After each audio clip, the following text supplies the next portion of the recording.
బ్రహ్మర్షి పితామహ పత్రిజీకి ఆత్మ ప్రణామములు. శ్రీ లలిత సహస్రనామ రహస్య అద్వైతామృతం. శ్రీమాత్రే నమః. సర్వశక్తిమయీ సర్వమంగళా సద్గతిప్రదా సర్వేశ్వరీ సర్వమయీ సర్వమంత్రస్వరూపిణి. అమ్మా, నీవు సర్వశక్తి స్వరూపిణివి, శుభాలను ప్రసాదించి సర్వమంగళదాయినివి.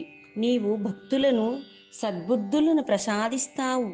సర్వజగత్తుకు ఈశ్వరివై సర్వవ్యాపకమై ఉన్న సర్వమంత్ర స్వరూపిణివి తల్లి. మరి అద్వైతార్థం తెలుసుకుందామా ఫ్రెండ్స్?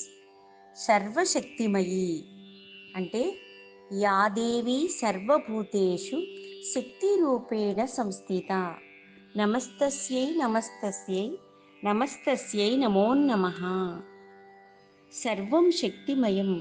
సూర్యునిలోని ప్రకాశ శక్తి, చంద్రునిలోని ఆహ్లాదకర శక్తి, అగ్నిలోని దహన శక్తి, పంచభూతాలలోనూ ఉండే శక్తిగా, అందరిలో ఉండే జీవశక్తి, అన్నిటికీ ఆధారమైన విశ్వశక్తిగా, సర్వజీవరాశులలో ఉండే ప్రాణశక్తిగా, ఇలా ఎన్నెన్నో రూపాలు ధరిస్తుంది.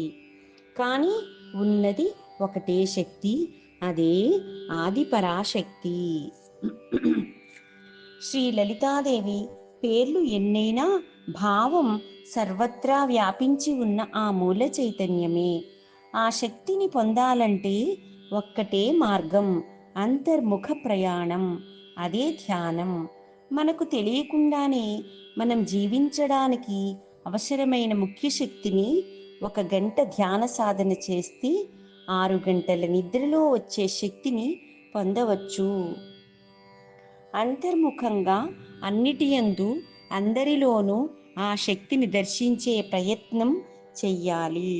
ఇది సర్వశక్తిమయి అనే నామం యొక్క అర్థం. సర్వమంగళ. మంగళ అనే నామానికి శుభప్రదమైనది, మంగళకరమైనది, పవిత్రమైనది అనే అర్థాలు వస్తాయి కదా. శక్తిని శుభప్రదంగా వాడుకోవాలంటే సరి అయిన జ్ఞానం అవసరం. శక్తికి జ్ఞానం తోడైతే సర్వవేళలా సర్వమంగళాలు సంభవిస్తాయి. మనం ఎప్పుడు మంగళకరమైన మాటల్ని మాట్లాడుకోవాలి. అలాగే ఎవరినైనా చూసినప్పుడు మంగళకరమైన చూపులు కూడా చూడాలి. అంటే మనం చూసిన చూపు వారికి ఎంతో మంచి జరగాలి, అలాగే మనకు కూడా మంచి జరగాలి. అప్పుడే ఆ శక్తి మనకు జ్ఞానం ద్వారా ఉపయోగపడుతుంది. సద్గతి ప్రద. సత్యమైన మార్గాన్ని ఇచ్చేది. ఎప్పుడైతే మనలో సత్యాన్వేషణ మొదలవుతుందో అప్పుడే సరి అయిన గురువు, సరి అయిన మార్గం మనకు లభిస్తాయి. శిష్యుడు సిద్ధంగా ఉంటే గురువే శిష్యుణ్ణి వెతుక్కుంటూ వస్తాడు. అదే సద్గతి ప్రద అనే నామానికి అర్థం. మనం తెలుసుకోవాలని ఒక తపన ఉండాలి. ఆ తపన పేరే సత్యాన్వేషణ. ఎప్పుడైతే ఆ అన్వేషణ ఉంటుందో, ఆ వెతుకులాట ఉంటుందో అప్పుడే మనకు గురువు దగ్గరగా వస్తారంటండి. దాని పేరే సద్గతి ప్రద అంటున్నారు. ఎంతో అంతరార్థం ఉంది. సర్వేశ్వరి సర్వమయి. సకలానికి ఆధారం సర్వేశ్వరి. ఒక చిన్న కథ ఉదాహరణంగా తెలుసుకుందాం. ఓ దేశాన్ని పాలించే రాజు మనస్సులో ముఖ్యంగా 3 అర్థం కాని ప్రశ్నలు మెదడును తొలుస్తూ ఉన్నాయి ఆ మహారాజుకి. అయితే ఆ ప్రశ్నల్ని ఎన్నో మార్లు ఎంత యోచించినా సరైన సమాధానం దొరకలేదు. తన ఆస్థానంలో ఓ రోజు సమావేశమై పండితులను, శాస్త్రజ్ఞులను, మేధావులను ఆహ్వానించారు. తాను 3 ప్రశ్నలు వేస్తానని, వాటికి సరైన జవాబులు చెప్పని వారికి గొప్ప బహుమతి లభిస్తుందని, అలాగే చెప్పకపోతే కారాగారం పాలు అవుతారని చాటింపు వేయించాడు. దానితో భయపడి ఎవరూ ముందుకు రాలేదు. అప్పుడు ఒక కుగ్రామం నుండి ఓ పశువుల కాపరి మన రాజుగారి యొక్క రాజస్థానానికి చేరుకున్నారు. ఆ పశువుల కాపరి రాజుగారి ప్రశ్నలకు సమాధానం చెప్పబోయే ముందు రాజుకో విషయం నిర్దేశం చేశాడు. చెప్పేవాడు గురువు, వినేవాడు శిష్యుడు. గురువు పైన ఉండాలి, శిష్యుడు క్రింద ఉండాలి అని షరతు పెట్టాడు.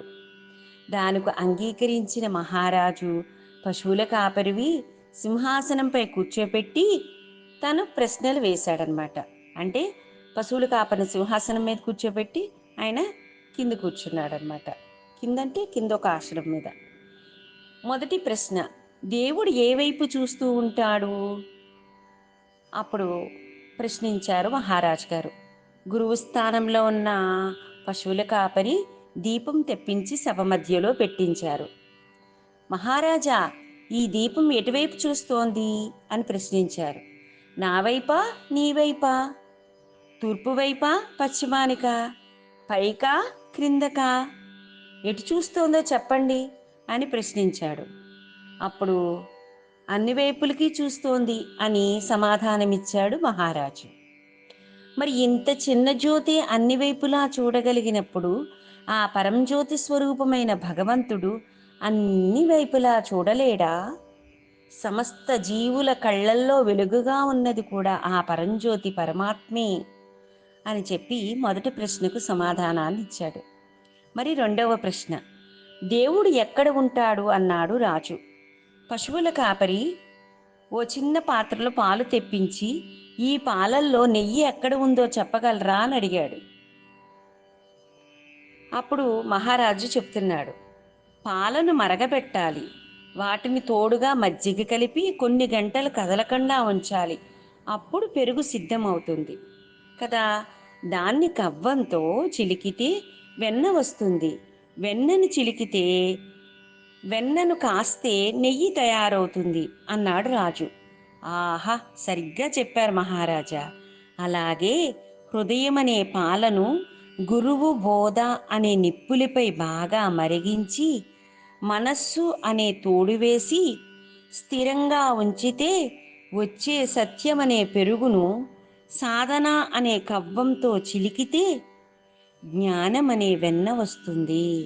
ఆ వెన్నను అంతర్ముఖం అనే నిప్పులపై బాగా కాచినట్లయితే పరమాత్మ అనే నెయ్యి వస్తుంది అన్నాడు కాపరి. సభలో హర్షధ్వానాలు మిన్నుమిట్టాయి. అందరూ క్లాప్స్ కొట్టారు.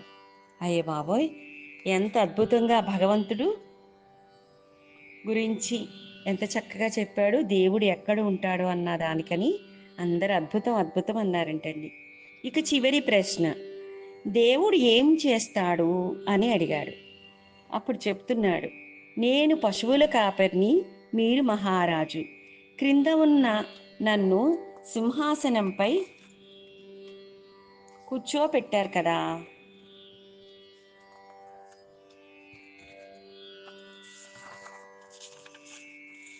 పైన ఉన్న మిమ్మల్ని క్రిందకు దించేశారు. ఇదే పరమాత్మ లీల. సత్కర్మలు చేసే జీవులను రాబోయే జన్మల్లో ఉత్తమ జన్మగా మార్చటం, దుష్కర్మలు చేసే వాళ్లను మరుజన్మలో క్రింది స్థాయికి పంపించడమే పరమాత్మ యొక్క పని. పశువుల కాపరి రూపంలో ఉన్న పరమాత్మ తాను వచ్చిన దిక్కుగా తిరుగు ప్రయాణమయ్యాడు. అన్నిటా అంతటా నిండి ఉన్న ఆ శక్తియే సర్వేశ్వరి. అంటే మనం ఎప్పుడు కూడా మంచి సత్కర్మలు చేయాలని నిర్దేశిస్తున్నారు మై డియర్ ఫ్రెండ్స్. అప్పుడే మనకి మంచి జన్మలు వస్తాయి. మనం ఏ పని చేసినా చెక్ చేసుకోవాలి, ఇది మంచిదా కాదా, ఇది సర్వులకి ఉపయోగపడుతుందా లేదా అని, లోకా సమస్త సుఖనోభవంతు ఉందా లేదా ఇందులో అనేది మనం గమనించుకుంటూ మన యొక్క పనులను నిర్వహించాలి అని చెప్తున్నారు. సర్వమయి, సర్వము అంతటా నిండి ఉన్నది. ఉదాహరణకు హిరణ్యకశిపుడు ప్రహ్లాదునితో ఈ స్తంభంలో భగవంతుడున్నాడా అని అడుగుతాడు. ఉన్నాడు అని ప్రహ్లాదుడు చెప్పగా ఆ స్తంభాన్ని బద్దలు కొట్టినప్పుడు నరసింహస్వామి స్తంభంలోంచి ఉద్భవిస్తాడు. అదే యద్భావం తద్భవతి అన్నట్లు ఎందెందు వెతికినా అందందే కలడు, ఉండగలడు అని సర్వమయి అన్న నామానికి అర్థం. అద్భుతంగా చెప్పాడు. ఆయన అంత చిన్న వయసులో ప్రహ్లాదుడు భగవంతుడు అన్ని చోట్ల ఉన్నాడని తన తండ్రికి బోధించాలని ఎంతో ప్రయత్నిస్తాడు. కానీ తండ్రి లేదు, నువ్వు చెప్పింది అబద్ధం అని చెప్తాడు. అప్పుడు ఇక్కడ ఉన్నాడా అంటే ఆ ఉన్నాడు అని చెప్పి మనందరికీ తెలుసు, ఆ స్తంభంలోంచి వచ్చి ఆ హిరణ్యకశిపుడు ని సంహరిస్తాడు నరసింహస్వామి రూపంలో వచ్చి కదా. అందరికీ తెలిసిన సత్యమే. అంటే మనం విశ్వసించట్లేదు భగవంతుడు అన్ని చోట్ల ఉన్నాడని. ఆయన విశ్వసించాడు అన్న అంతరార్థం కోసమే ఆ కథ మనకి చెప్పబడింది. ఆ సత్యం అలా జరిగింది. సర్వ మంత్రస్వరూపిణి, అక్షరాలు, పదాలు, మంత్రాలు, శబ్దాలు అన్నీ శక్తి స్వరూపమే. వాస్తవానికి వేదవాక్యాలే, మంత్రాలు కానక్కర్లేదు. అంతా శక్తిమయం. ప్రభావం చూపే మాటలు కూడా మంత్రాలే. మన మాట మంత్రంగా ఉండాలంటండి. మంచి మాట కూడా ఎంతో శక్తినిస్తుంది అని చెప్తున్నారు. మన నోటి మాటలే మన నుదిటి వ్రాతలు. మనం మాట్లాడే మాటలు ఇతరుల మీద ప్రభావం చూపుతాయి.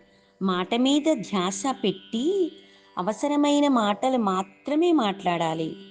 అప్పుడే మనం మాట్లాడే ప్రతి మాట మంత్రమైపోతుందంటండి. పలుకీ మంత్రమట అన్నారు అన్నమయ్య. పలుకీ బంగారమాయేనా అని చెప్పారు భక్త రామదాస్ గారు. మన పలుకు, మన మాట బంగారం అయిపోవాలంటండి. పలుకే బంగారమాయేనా, కోదండ పాణి పలుకే బంగారమాయేనా. మహాకవి కాళిదాసు గారు కూడా శ్యామలా దండకంలో అమ్మవారి యొక్క శక్తి అంతటా వ్యాపించి ఉందని అద్భుతంగా తెలియచేశారు ఫ్రెండ్స్. सर्वतीर्थात्मिके सर्वमन्त्रात्मिके सर्वतन्त्रात्मिके सर्वचक्रात्मिके सर्वशक्त्यात्मिके सर्वपीठात्मिके सर्ववेदात्मिके सर्वविद्यात्मिके सर्वयोगात्मिके सर्ववर्णात्मिके सर्वगीतात्मिके सर्वनादात्मिके सर्वशब्दात्मिके सर्वविश्वात्मिके सर्ववर्गात्मिके सर्वसर्वात्मिके सर्वगे सर्वरूपे जगन्मातृके पाहि मां पाहि मां देवी तुभ्यं नमो देवी तुभ्यं नमो देवी तुभ्यं नमो देवी तुभ्यं नमः అని శ్యామలా దండకంలో కాళిదాసు గారు తెలియచేశారు. అద్భుతం కదా. అంటే దాని అర్థం ఏంటంటే ఆ శక్తి, ఆదిపరాశక్తి, ఆ శ్యామలాదేవి, కాళికాదేవి ఏ అమ్మవారైనా సరే అంతటా తీర్థాలయందు, మంత్రాలయందు, తంత్రాలయందు, చక్రాలయందు, శక్తులయందు, పీఠాలయందు, అలాగే వేదమందు, విద్యయందు, యోగములందు, విశ్వమందు, వర్ణములయందు, అలాగే నాదమందు, శబ్దమందు, అలాగే దీక్షయందు, శ్రీచక్రమందు, మంత్రమందు, తంత్రమందు, వర్గమందు, విశ్వాత్మయందు సర్వత్రా ఆ జగన్మాతే అని చక్కగా అద్భుతంగా కీర్తించారు మై డియర్ ఫ్రెండ్స్. ఈరోజు ఇంతవరకు తెలుసుకున్నాము.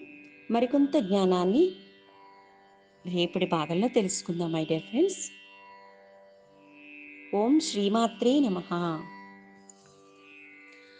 ఆశాం కుశేషు దండకరే అంబా, పాశాం కుశేషు దండకరే అంబ, పరాత్పరే నిజ భక్త పరే, పరాత్పరే నిజ భక్త పరే.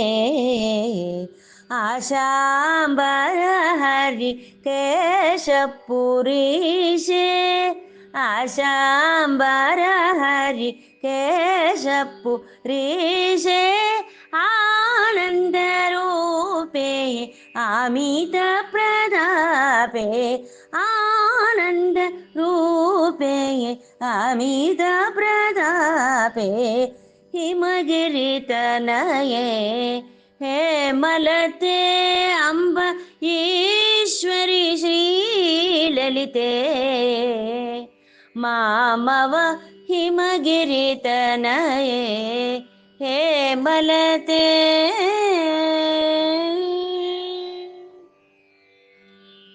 Thank you so much, my dear friends.